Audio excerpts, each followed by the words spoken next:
Hello class 12th learners, so my name is हिमाल शर्मा और मैं इस वीडियो में आपका पेपर पैटर्न डिस्कस करने वाला हूं। So welcome back to my channel easy learning with हिमाल।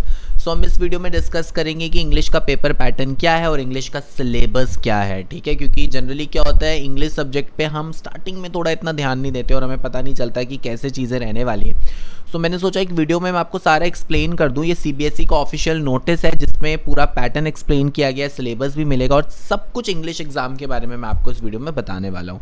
और अगर आप मेरे साथ सोशल मीडिया पे कनेक्ट करना चाहते हैं तो मेरे टेलीग्राम, इंस्टाग्राम और ईमेल आईडी की डिटेल्स डिस्क्रिप्शन बॉक्स में है, वहां पे आप मुझे फॉलो कर सकते हैं और मुझे डाउट्स भी भेज सकते हैं अगर आपको कोई भी डाउट है। तो चलिए स्टार्ट करते हैं। तो सबसे पहले आपको 20 मार्क्स का आने वाला है सेक्शन ए। 20 मार्क्स का आपका सेक्शन ए रहने वाला है, that is reading section. Reading section आपको 20 मार्क्स का रहने वाला है जिसमें दो क्वेश्चंस आने वाले हैं 10-10 मार्क्स के। पहला क्वेश्चन क्या है, one unseen passage to assess comprehension, interpretation and inference, vocabulary and inference of meaning will also be assess, the passage will factual, descriptive, literary. मतलब ये 10 मार्क्स का एक अनसीन पैसेज है जो नॉर्मली आप 9, 10th, 11th क्लास में करते आए हो। ठीक है, 10 नंबर का तो पहला ही अनसीन पैसेज हो गया। दूसरा आ गया केस बेस्ड पैसेज, ये आपने 10th में भी किया था। केस बेस्ड पैसेज में क्या होता है, पैराग्राफ के साथ साथ कुछ स्टैटिस्टिकल डेटा भी दिया होता है, जैसे कोई चार्ट दिया हो सकता है, कोई टेबल दिया हो सकता है, कोई ग्राफ दिया हो सकता है। तो केस बेस्ड पैसेज आपका 10 मार्क्स का आएगा। इसमें आपको एक केस स्टडी को एनालाइज करना पड़ेगा। ठीक है, multiple choice questions, objective type questions will be asked. ठीक है, तो यहां पे देखो आपको फायदा क्या है कि आपको एमसीक्यूज या ऑब्जेक्टिव टाइप क्वेश्चंस ही पूछे जाएंगे। So this is the best thing जो आपको यहां पे मिल रही है कि आपको आंसर्स नहीं लिखने हैं, सिर्फ मल्टीपल चॉइस क्वेश्चंस या ऑब्जेक्टिव टाइप क्वेश्चन से आप इसको सॉल्व कर सकते हो। अब जो सेक्शन बी आने वाली है वो क्रिएटिव राइटिंग स्किल्स की सेक्शन आने वाली है। ये सबसे जो है टाइम कंज्यूमिंग सेक्शन रहेगी क्योंकि इसमें राइटिंग सेक्शन में काफ़ी लिखना पड़ता है। ये 20 मार्क्स की रहने वाली है। ठीक है, अब इसमें 4 क्वेश्चन आएंगे। तो पहला क्वेश्चन आएगा आपका नोटिस राइटिंग। नोटिस राइटिंग बहुत सिंपल है। देखो मैंने सारी वीडियोज़ ऑलरेडी बना के रखी हैं, यही सब सिलेबस आपका लास्ट ईयर का था, तो वीडियोस ऑलरेडी अवेलेबल हैं। मैं न्यू वीडियोस भी बना दूंगा। ठीक है, आप मेरी प्लेलिस्ट चेक कर सकते हो लास्ट ईयर वाली भी। तो नोटिस राइटिंग मैंने अच्छे से बताया था। 5 नंबर का आपको नोटिस राइटिंग आएगा जिसमें फॉर्मेट के 1 मार्क्स हैं, ऑर्गेनाइजेशन ऑफ आइडियाज़ के 1 मार्क्स है, कंटेंट के 2 मार्क्स हैं और accuracy of spelling and grammar के 1 मार्क है। सेकेंड जो आपको क्वेश्चन आएगा वो आपका फॉर्मल या इनफॉर्मल इनविटेशन आ सकता है या उसका रिप्लाई लिखना आ सकता है। तो देखो आपको 4 चीज़ें प्रिपेयर करनी है, फॉर्मल इनविटेशन का रिप्लाई, इनफॉर्मल इनविटेशन का रिप्लाई। ठीक है, 2 क्वेश्चंस दिए होंगे, दोनों में से आपको कोई एक क्वेश्चन करना है। सेम नोटिस राइटिंग में भी 2 क्वेश्चंस दिए होंगे, 2 में से आपको जो इजी लगता है आपको वो करना है। इसमें भी फॉर्मेट के 1 मार्क्स, ऑर्गेनाइजेशन ऑफ आइडियाज़ के 1 मार्क्स, कंटेंट के 1 मार्क्स और स्पेलिंग और ग्रामर के 1 मार्क्स। थर्ड आएगा letter writing, letter based on verbal visual input. कोई भी आपको विजुअल इनपुट दिया होगा, मतलब कोई पिक्चर दी हो सकती है, कोई डेटा दिया हो सकता है और आपको लेटर 120 to 150 वर्ड्स में लिखना है। लेटर टाइप्स इंक्लूड, अब लेटर कैसे हो सकता है, application for a job, already मेरी वीडियोस बनी हुई हैं, बायोडाटा और रिज्यूमे, इस पर आ सकता है, या लेटर टू द एडिटर आ सकता है। ठीक है, तो ज़्यादा चांसेस है कि एप्लीकेशन फॉर अ जॉब क्या है, लेटर टू द एडिटर के कम चांसेस हैं। बट यहाँ पे भी देखो लिखा है 1 out of the 2 questions to be answered. तो फिर आपको 2 ऑप्शंस दिए होंगे, अगर आपको बायोडेटा वाला इजी लग रहा होगा वो कर लेना, letter to the editor easy लग रहा होगा वो कर लेना, बट पढ़ के दोनों जाना। ठीक है, रिस्क नहीं लेना है। Format 1 marks, organisation of ideas 1 mark, content 2 marks, accuracy of spelling and grammar 1 mark. Fourth आएगा आपको आर्टिकल राइटिंग या रिपोर्ट राइटिंग। ये डिस्क्रिप्टिव एनालिटिकल इन नेचर होती है। इसमें भी आपको कुछ इनपुट्स दिए होंगे, उसके हिसाब से आपको आर्टिकल या रिपोर्ट लिखना है। मतलब क्वेश्चन के साथ साथ कुछ आपको हिंट्स, कुछ डेटा दिया होगा जिसकी मदद से आप लिख सकते हो। तो आर्टिकल, रिपोर्ट दोनों प्रिपेयर कर लेना। 5 मार्क्स का ये आपका क्वेश्चन आने वाला है। सो ये रहा आपका राइटिंग सेक्शन जिसमें 4 क्वेश्चन आएंगे। फर्स्ट में नोटिस, सेकेंड में इन्विटेशन, थर्ड में लेटर एंड फोर्थ में आर्टिकल और रिपोर्ट। अब बढ़ते हैं हम आपके सेक्शन सी की तरफ।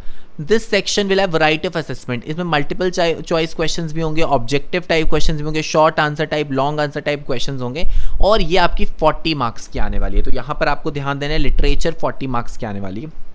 पहला क्वेश्चन क्या आएगा, 1 poetry extract out of the 2 from the book flamingo. तो फ्लेमिंगो बुक से 2 पोएम के एक्सट्रैक्ट दिए होंगे, उसमें से आपको कोई एक सॉल्व करना और ये 6 मार्क्स का आएगा। उसके बाद one prose extract out of the two from the book Vistas to assess comprehension, interpretation, analysis and appreciation.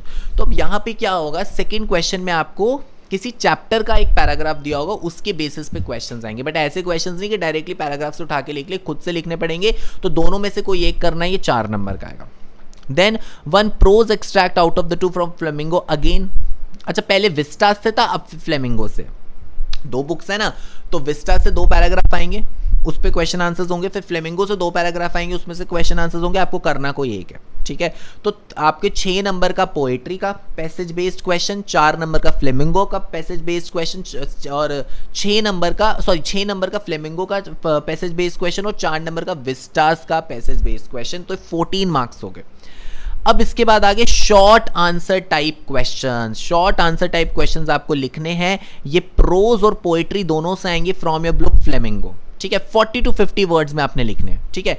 5 questions out of 6 need to be answered.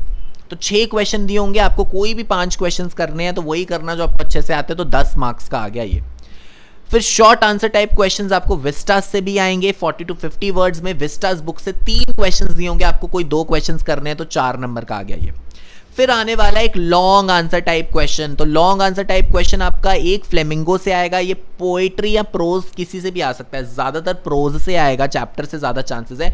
और एक लॉन्ग आंसर टाइप क्वेश्चन आपका विस्टास से आएगा। तो 5-5 नंबर के 2 long answer type questions, फिर 2 questions आपको Vistas से शॉर्ट आंसर टाइप करने हैं, 5 क्वेश्चंस आपको फ्लेमिंगो से शॉर्ट आंसर टाइप करने हैं, और 6 + 4 + 6, तो 6 + 6 आ गया आपका 12 + 4 16 मार्क्स का आपको कॉम्प्रीहेंशन करना है। वो एक्सट्रैक्ट आपका विस्टास के चैप्टर से होगा, फ्लेमिंगो के चैप्टर से होगा, और पोएम से होगा।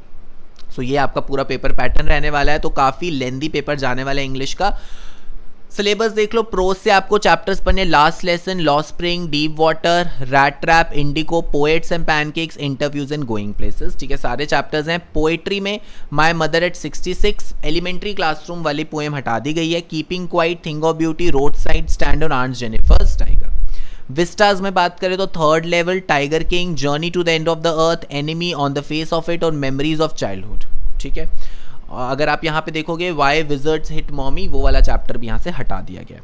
20 नंबर का आपका इंटरनल असेसमेंट होगा। 80 नंबर का पेपर है, तो 20 नंबर का इंटरनल असेसमेंट होगा, जिसमें listening skills 5 marks, speaking skills 5 marks, project work 10 marks. ये आपके स्कूल के टीचर आपको देंगे, ठीक है। इसमें बोर्ड वाले कुछ नहीं करेंगे, स्कूल के टीचर आपको देने वाले हैं। तो इस तरह से देख लो, reading section 20 marks, writing section 20 marks, literature 40 marks, तो हो गया टोटल 80 मार्क्स, और बाकी 20 मार्क्स आपका असेसमेंट हो गया। तो टोटल 100 मार्क्स का पेपर रहने वाला है। सो आप मेरी वीडियोस से सब प्रिपेयर कर सकते हो, प्रिपरेशन शुरू कर दो। न्यू वीडियोस में मैं डालता रहूँगा। So all the best for a board exams. और इंग्लिश भी पढ़ना शुरू करो, इंग्लिश का पेपर भी इंपॉर्टेंट होता है। जैसे बाकी सब्जेक्ट्स पे ध्यान देते हो, तो मैं आपको सजेशन दूंगा इंग्लिश पे भी ध्यान दो, नहीं तो लास्ट में अगर आप पूरा सिलेबस एक साथ करोगे 2 दिन पहले, तो बहुत मुश्किल हो जाएगा, ठीक है। So that was all about today's video. Bye bye everyone, thank you so much.